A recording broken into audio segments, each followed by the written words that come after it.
As I said earlier, for the next 5 weeks, and we're going to be talking about dare to be great. And you know, daring to be great in this day and age, a lot of times, I don't know, it just doesn't always seem to fit in. I think there were some of us in the generation that may have felt that unless we were great, life was a failure. And that we were driven to greatness. And some of us were willing to understand that great had different levels. And then we turn at this time and we say, one, I think there's some people who don't have a desire, and then there are others that I'll tell you, just watch it. We're in the midst of one of my favorite times of year is getting into the playoffs, all the bowl games, and all of this. And I'll tell you, I was going to pick that, but since he's sitting here, I'm guessing that those Clemson fans are feeling a little bit down in the dumps, right, Coach? You know, it wasn't a great scene, and the trouble is for the whole conference, and they're in the ACC here, and that means Maryland, all of them, and basically I heard once in the middle of the week that obviously the ACC has proven they don't really play college football. It's a pretty big insult. It's kind of rotten. But what happened was, no matter how great their year was, in one game you're decided that you're worthless. You know, on February the 5th, that we'll be standing here and some of us will be going home to watch the Super Bowl on that day. And at the end of the Super Bowl, one team will be great and the other team will be just lousy. Even though they're the two best teams in the NFL, and there's, what, 26 teams or however many teams in the NFL. Isn't it amazing that you're either great or you're awful, or we just decide a lot of times we just can't be great. And you know, God tells us in the Bible that we are to be great. We are to do great things in His name. And if we look back at Christmas and we said that the living Christmas gift, that living gift, understanding and seeing Christ and going through all those different points that we talked about, the birth of Christ in that 4 weeks, here we are. After Christmas Eve, when I looked at you and I said, "Sleep, baby Jesus, sleep," on a bed of hay, and in big letters I said, "Not." And we talked a lot. This Jesus isn't asleep on the hay. This Jesus is ripping down prejudice. This Jesus is turning the world upside down. This Jesus turns the world upside down like He did the tables in the temple. This Jesus is not asleep on the hay. So what does that mean for each of us? And I say it means to dare to be great. Dare to be great. And looking back, we needed to understand that last Sunday Jane read to you from Ecclesiastes, and she read from Revelation about sort of reminding us that for every time there's a season and there's a purpose and there's a future, and that Ecclesiastes is not about the past, but it's about the future. It's about knowing that things are going to happen in each of our lives. So, and at the end of the service, we had Holy Communion, and we accepted that the Holy Spirit had to be alive in our lives. We had folks praying at the altar rail and people making a commitment. But do you really understand that that commitment is not to be average? In spite of what Homer Simpson says, it's not about to be average. It's about being great. And you know, it was often hard to get through to my student athletes at times because they're not dumb. I mean, they know they're not the best team around. You know, it doesn't take a lot to look around and realize that all the other teams have a lot more talent than we do, but yet my job as a coach was to get them to realize that they needed to be great. Now, would they be as great as Joey or Mary? Maybe not. But they needed to be as great as they could be. And they couldn't set that benchmark on their own. They couldn't say, "Well, but I'm good enough." That wasn't an option. Being great indicates that obviously we can be better than what we are. In spite of those of you who think that, you know, that you're about as good as it gets, I'm going to say that there's probably a chance it should be at least a little bit better. You know, for those of you who probably have a garden and spring's coming up, you're getting ready to start thinking about that and planting out the seeds and stuff, my guess is that when you plant those tomato plants, or you plant those roses, you start pruning those roses back, and you're getting ready, and you look around the neighborhood, you're not really going to be satisfied with having average tomatoes or average roses.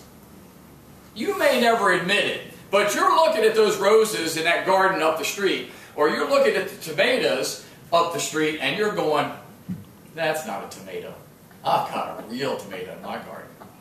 And there's that something in there that you want your tomatoes and roses to be great. And yet, as we look back at our lives at times, we sometimes don't ask the same of ourselves. And we sometimes forget that God has called us to be great. Well, we've broken this down into 5 steps of being great. For this week, it's dare to follow. For next week, it's dare to care. For the next week, it's dare to serve and sacrifice. Then we're going to dare to grow. And on the 5th week, we're going to dare you to go. We're going to dare you to go. We're really going to step out and go to an area that may be completely new. So, today at the beginning, we got to follow first. And as I talked to the boys this morning about following, they say, well, I follow God. I follow Jesus. I follow Jesus. That's what I do. But what I'm going to say is that, it doesn't really mean just showing up on Sunday or Monday or whatever day of the week that we choose to worship. That doesn't make a difference. It really doesn't. In the last couple of months, I've had a lot of opportunities to stand in front of groups at memorials and funerals and say, it isn't about the number of days you went to church.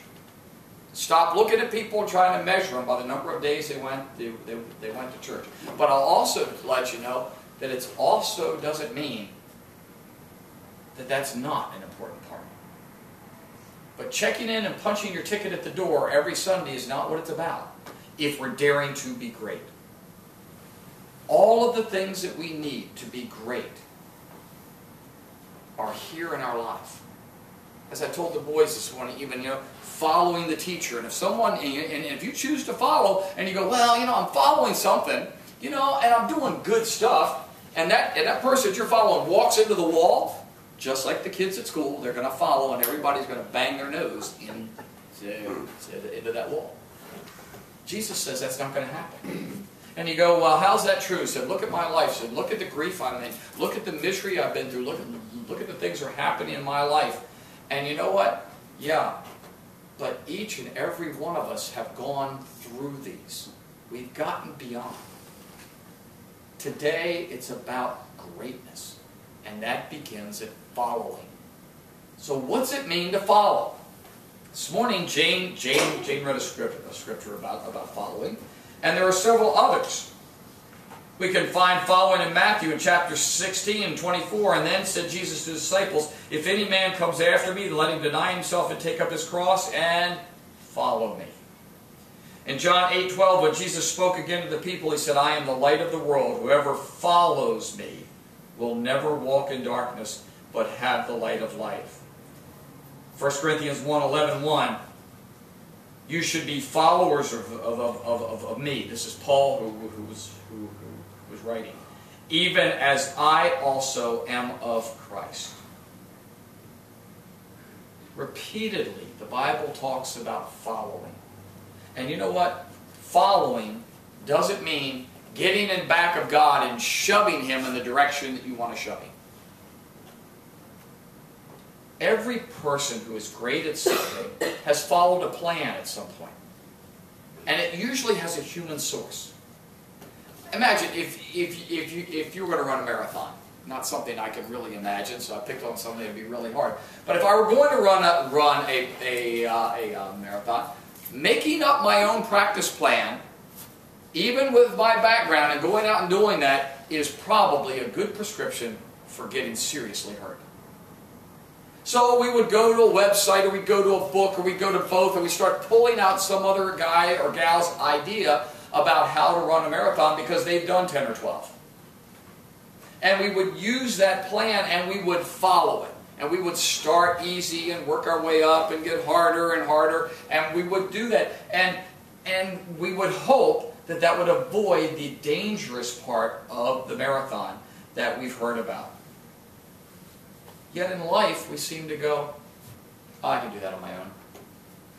I'll just get through that on my own. I'll suck it up and handle that death. I'll handle that divorce. I'll handle that addiction. I'll handle that job loss Whatever it is, I got to tough it out. Or I'll go ask my friend what to do about it. And I'm not saying you shouldn't ask your friend about it. I'm not saying that, because God gave us friends for a reason. But the point is this, that why is it that we would seek out a book or a website to run a marathon, but for the great challenges in life, we're just going to do it ourselves? Or we seek out people who have no credentials at all. So when it comes time to follow life, maybe the answer is not on Facebook. Maybe it is. But the chances are it's probably not. So what do you do to follow, to be great in life? You don't get to be great just by sitting back and waiting. You know, we read this morning of a guarantee by a human that was not only fully human, but fully God, and that was Jesus. And Jesus said, in those words in John, I am the light of the world. He that follows me shall not walk in darkness, but shall have the light of life. You wonder how you get life in the middle of darkness? You wonder how you get life in the middle of disaster in your life? The Bible, which would be a pretty good website or place to go look for directions on a plan for life, says that following Jesus will give you that opportunity. I don't know what better guarantee for greatness that you could possibly get. What a resume for success. Here's Jesus, fully man, fully God. And even if right now that doesn't really make a lot of sense, you're trying to go, how is he fully man and fully God? I challenge you that as part of this drive to greatness and what you follow is join one of our small groups. Come in and give us a chance to sit in a small group and challenge that. Go, you know, that doesn't make any sense to me. Because I can tell you, I know in the men's group that's the stuff that we do. And they will put me on the spot, and sometimes I try to put them back on the spot. And I know the kids are being challenged now with some different ideas. And I'm sure the women's group are doing the same. But here you are in a smaller group of folks where you could really take time to do it. I don't think you want me to go into that whole dissertation here. But here it is. The Bible says that Jesus is fully man and fully God. And here it is. He's saying, I've lived the life that you're going to live. And you know what? I know that you can't do it on your own. So I have gone to the cross, and I have died, and I have risen again. And here's the marathon plan book. Here's the workouts that you need. Here's the direction to be great. But first of all, I need you to dare to be great. And that was the message. Do we have the courage to dare to be great? For those of us who have coached in the room, we know that there are kids who were really great athletes and never got there because they didn't dare to be great. Some people even refer to it as a $1 million body and a halfway attitude. And I actually used that more than once in my time. We have a $1 million opportunity. Jesus has given us life. You know, I said it was a cliche, and I got it a long time ago in a plaque that someone gave me that said, and you've probably heard me say it, that life is a gift from God, and what we make of it is our gift back. Some of us are afraid, like that guy who hid the talent in the ground. We're afraid to dare to be great. We're afraid to go after Christ all out because we're afraid that the world is going to make fun of us, or we're afraid that we're going to fail. And trust me, you're going to fail. I was just talking with one of the other pastors on Thursday in the area, and we meet once a month. And she was saying that, you know, one of the things that came up, that she was working with a family, and they just kept wondering, have I done enough? She's in the hospital talking to someone. Have I done enough to get to heaven? Have I done enough? I'm not sure I've done enough. And she looked at him and she goes, you haven't. She said, that's why you believe in Jesus. Because you haven't. We can't do enough. But you got to dare to be great. You can't just give up. You got to dare. I don't know about you, but getting my instructions for greatness from God instead of some human seems to make a lot more sense. I mean, after all, I think I'd want a life that was great. You know, I don't mean in the sense that life is going to be happy and wonderful all the time as far as money and finances and talents and gifts, and we're not going to wake up with a backache, and we're not going to wake up, here, and we're not going to drive to Virginia this past week and not run into traffic at some point, and whatever it is in life that we're going to do, we're not going to lose a job. These things are going to happen. But you know what Webster says about following? It says, in the second part, it says to be one behind the other type thing. And number 2, it says to engage in as a calling or way of life. That's the dare to follow. Are you willing to dare yourself to follow Jesus, that it becomes a way of life? That it becomes a calling? Everybody worries about whether the pastor has a calling or not. The same pastor I was speaking to said apparently she didn't pass her commissioning the first time. And that was her examination for the Board of Ordained Ministry. Because they told her it appeared that she seemed like a housewife playing pastor. I was like, ouch. One, I can't believe that they said it. And it was because she didn't want to walk in and go, she'd been an intern for 6 months or a year, and she didn't want to walk in and go, I'm in charge. Well, some of us are arrogant and cocky enough, we probably would have. But she didn't. And they challenged her on that. They were daring her to be great. She says when she goes back in a month, it's going to be a different story. Mm-hmm. It's what she felt the last time. She really was, but didn't dare to be great. She didn't dare to follow God and say, this is where I'm headed. Well, it's sort of amazing that we can recite that we're a great football fan, or we're great at football, we're a great singer, or we're a great fan of a certain artist, great fan of a certain team, and they usually and they don't wear black and gold. Then maybe we're a great lover, even if we're not married. Maybe we're a great drinker because we can drink people under the table, or maybe we're a great whatever and fill in the blank. But I bet most of us would really, really rather to be great at being a Christian. But it starts with follow, and that's scary. That's scary because to follow, it says you have to engage in as a calling or a way of life. That means I have to follow, like the boys said, they have to line up, and when Miss So-and-so, I forgot the lady's name now, says we go this way, we go that way. Did you give me the name back? Miss Patty. Okay, here we go. All right. Following Jesus. Said Russ Reeves wrote in an article, he said, in order to follow Jesus, we must follow his simple instructions. That came out of verse 34 that Jane read this morning. He says, if you've ever been lost by it, while traveling, you know the value of simple instructions. Some people, when you ask them for directions, have a hard time keeping it simple. They would never settle for giving you a two-step of direction when they could give you 10. No road names, no route numbers, just random landmarks. My friend Arthur always says, yeah, you go all the way down and make a left where the old Smith barn used to be. Well, Jesus didn't give directions like that. His directions were simple, concise. And in our world, that can't be right. Can't be that simple. Can't be that way. He says the two words, follow me. And to live out those words involves 2 steps. So verse 34 this morning said, has been understood by some to include 3 instructions. 1 is to deny yourself.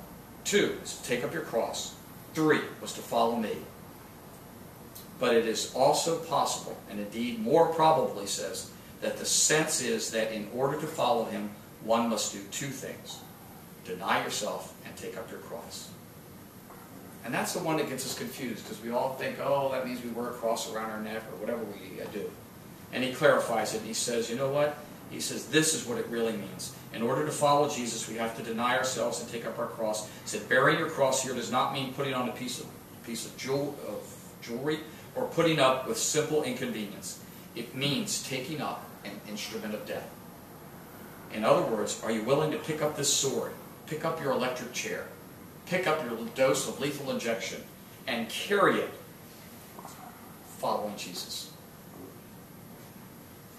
This morning, I'm going to close with a song you guys will recognize for a couple reasons. One, it comes out of a movie, and you can even sing along if you'd like to.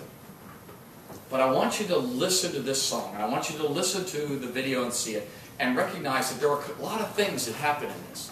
that there was a change in an individual's life, and there was an individual who changed a group of people known as the church, and that change changed lives outside of the church, simply by following directions. And the irony is, the character in Sister Act didn't willingly follow those directions. For those of you who know the character that Whoopi Goldberg played, she was in prison because she was a prostitute. And she couldn't stay in prison because